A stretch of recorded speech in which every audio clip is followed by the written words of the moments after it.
Alors, vous m'envoyez beaucoup de questions et je vous en remercie. Je vous remercie d'abord pour votre confiance. Et je vais essayer de tenter de vous apporter des éléments de réponse.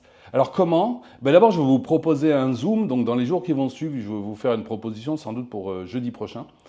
Et je vais essayer de voir là quelques questions que vous m'avez posées.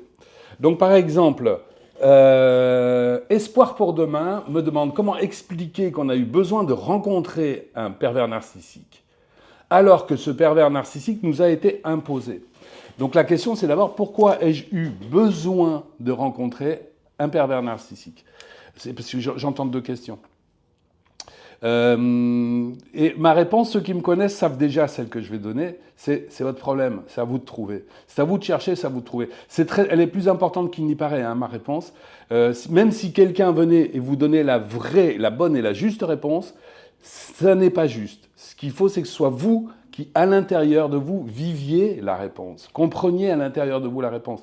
Intellectuellement ou dans un livre. Dans un livre, on va vous donner des pistes. Sur une vidéo, comme je fais là, on va vous donner des pistes. Mais la vraie réponse se situe à l'intérieur de vous. Je vais vous donner un exemple. C'est une personne que je connais, un jeune homme qui a été maltraité dans son enfance. Certainement, est-ce qu'il a subi la jalousie de son père? Donc, on lui a souvent dit « tu ne vaux rien, tu es nul, tu n'arriveras jamais à rien ».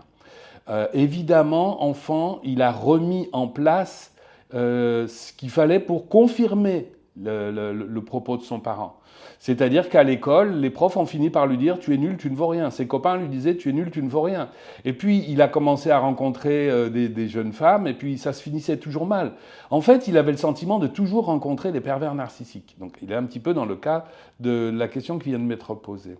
Et au cours de sa dernière relation, enfin de son avant-dernière relation, il tombe sur quelqu'un avec qui il a un comportement qu'il qualifiera par la suite lui-même d'adorable. Il est gentil comme tout, il fait tout ce qu'il peut pour lui rendre service, pour l'aider, etc.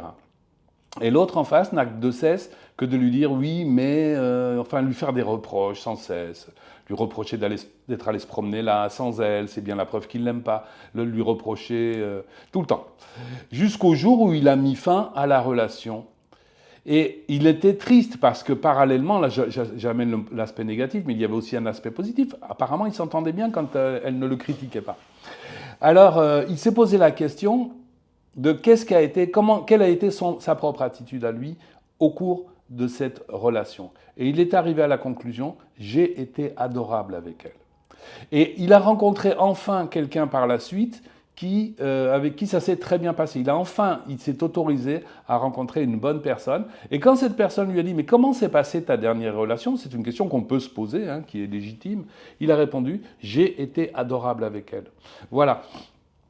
Alors, on entend deux choses dans ce témoignage. D'abord, la remise en place de ce que les autres attendent de nous. C'est-à-dire que c'est un problème de loyauté vis-à-vis des parents. Si mon parent me dit « tu es nul », alors je vais faire tout ce que je peux pour lui démontrer qu'il a raison. Vous voyez ? Dites à un enfant tout simplement « attention, tu vas tomber » et l'enfant tombe. Si vous lui dites « prends soin de toi, fais attention à toi », il n'y a aucune raison pour qu'il tombe. Il tombera peut-être, c'est la vie. Ce sont des choses qui arrivent aussi. Si vous dites à un enfant, tu es nul, tu n'y arriveras jamais à l'école, généralement, l'enfant est mauvais élève et on dit, ah, celui-là n'est pas très intelligent. Non, c'est pas ça. Il est loyal vis-à-vis de son parent. Il a envie de démontrer que son parent avait raison. Il protège en fin de compte son parent. Donc, ce qui s'est passé dans cette relation, dans un premier temps, au cours de la relation, eh bien, il a été adorable avec elle. Donc, il n'a pas remis en place les choses qui lui auraient permis à elle de lui dire, tu es nul.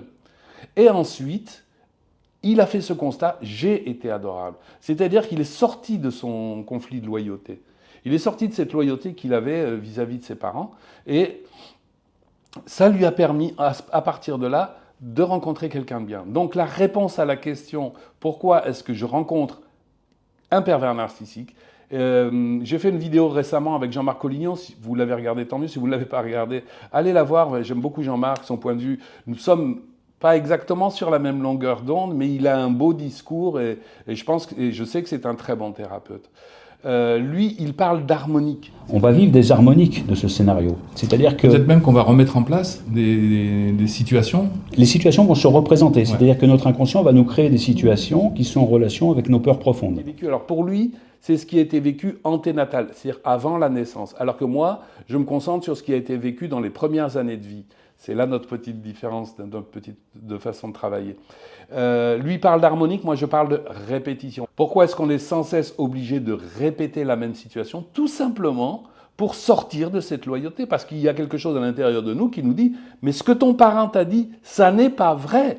Ça n'était pas vrai. » Malheureusement, par la suite, ce qu'ont dit les profs et les copains, c'était peut-être vrai, puisque ce jeune homme a mis en place tout ce qu'il fallait pour qu'on lui répète à l'extérieur ce que ses parents disaient déjà à l'origine. J'aime beaucoup Jean-Marc Collignon, il a une très belle image qu'il m'a donnée au cours d'une des interviews, je ne sais pas si c'est la dernière ou la prochaine que je vous donnerai prochainement. Il dit « L'enfant qui naît est une boule d'amour ». Et puis, il vit des traumatismes qui vont le façonner, qui vont l'amener à réagir, et c'est ça qui forme la personnalité. Donc il nous appartient à nous aujourd'hui de retrouver nos traumatismes intérieurs, de nous en libérer pour revenir à cet amour originel, car nous sommes à l'origine amour. Tous, même les pervers narcissiques qui n'arrivent pas à être dans l'amour, mais qui étaient à l'origine cela. Voilà, vous voyez, c'est un beau programme, hein. Alors pour continuer sur la question qui m'était posée, pourquoi est-ce que j'étais obligé de rencontrer ce pervers narcissique alors qu'on me l'a imposé? Alors comment est-ce que c'est possible qu'on lui ait imposé? Peut-être est-ce que c'était, ça n'est pas précisé dans la question, mais c'est peut-être est-ce que c'était un parent? Je n'ai pas choisi a priori. Jean-Marc vous dirait que si. Je n'ai pas choisi mon parent. Ça peut être un patron, je n'ai pas choisi mon patron. C'est très étrange, cette compulsion de répétition. Quelquefois, nous pourrions dire, les inconscients s'attirent entre eux. C'est-à-dire qu'on ne se rend pas compte, mais nous sommes attirés par quelqu'un de pervers narcissique parce qu'il ressemble peut-être, parce qu'il ressemble à nos parents. Mais j'ai des tas d'histoires où vraiment les gens n'ont pas choisi leur pervers. Ou les circonstances qui se répètent d'ailleurs, parce qu'il n'y a pas que le pervers narcissique dans la vie, il y a aussi beaucoup d'autres thèmes. Une histoire qui est racontée dans Aïe mes aïeux par Madame Ancelin. Elle donne cet exemple d'une jeune femme dont la mère et la grand-mère sont mortes à l'âge de 40 ans d'une maladie cardiaque appelée maladie bleue. D'accord ? Elle, évidemment, développe cette maladie bleue, elle risque de mourir à l'âge de 40 ans, mais la médecine a fait des progrès. On lui propose d'aller dans tel hôpital à telle date, on lui impose, et elle va se faire opérer de façon à ne pas développer cette maladie. Effectivement, elle ne la développera pas. Elle rencontre un homme, ils aimeraient avoir un enfant, elle dit oui, mais j'ai une difficulté génétique, je ne souhaite pas la transmettre, donc je ne veux pas faire d'enfant. Par contre, je suis d'accord pour que nous adoptions un enfant. Alors, il s'adresse à une association française qui va s'adresser à une association indienne pour adopter un petit enfant qui vient d'Inde.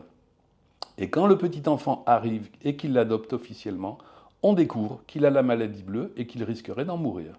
Alors elle va prendre un rendez-vous et le médecin lui dit « Allez dans tel hôpital ». Dans cet hôpital-là, il lui donne une date qui s'avère être l'hôpital où elle était déjà opérée et à la date anniversaire de son opération à elle. C'est vraiment très étrange et on ne peut pas dire qu'elle est allée choisir cet enfant. Donc, l'harmonique, comme dit Jean-Marc, ou la répétition, parfois, effectivement, elle s'impose à nous. Ça ne veut pas dire que nous n'avons pas à la vivre. Ce que nous dit Jean-Marc, il le dit très bien, quand nous sommes confrontés à cette violence, il ne s'agit pas de l'accepter, il s'agit de la vivre. Qu'est-ce qui se passe à l'intérieur de moi quand je vis cette violence qui m'est imposée ? Et quelle réponse je vais apporter à partir du moment où je me recentre sur moi. Ce qu'a fait mon copain, eh bien, il a dit « j'ai été adorable avec elle ». Donc je suis quelqu'un de valable. Et il a amené cette réponse, il a trouvé à ce moment-là, et grâce à elle, grâce à la personne qui employait des mécanismes de défense pervers narcissiques, il a trouvé cette reconnaissance de lui-même par lui-même. C'est-à-dire si vous n'avez pas été reconnu par votre père ou par votre mère, soyez pour vous-même, votre propre bon père ou votre propre bonne mère, reconnaissez-vous par vous-même. Alors attention, ça n'est pas intellectuel, ça ne peut pas être intellectuel, ça doit vraiment être vécu de l'intérieur. Je vous le souhaite en tout cas. Voilà les éléments de réponse que je pouvais apporter à ce qui vient de m'être dit. Je vous fais une toute petite vidéo qui arrive tout de suite après, où je vais vous proposer un Zoom la semaine prochaine. Voilà, je vous souhaite une bonne continuation et je vous dis à bientôt. Au revoir.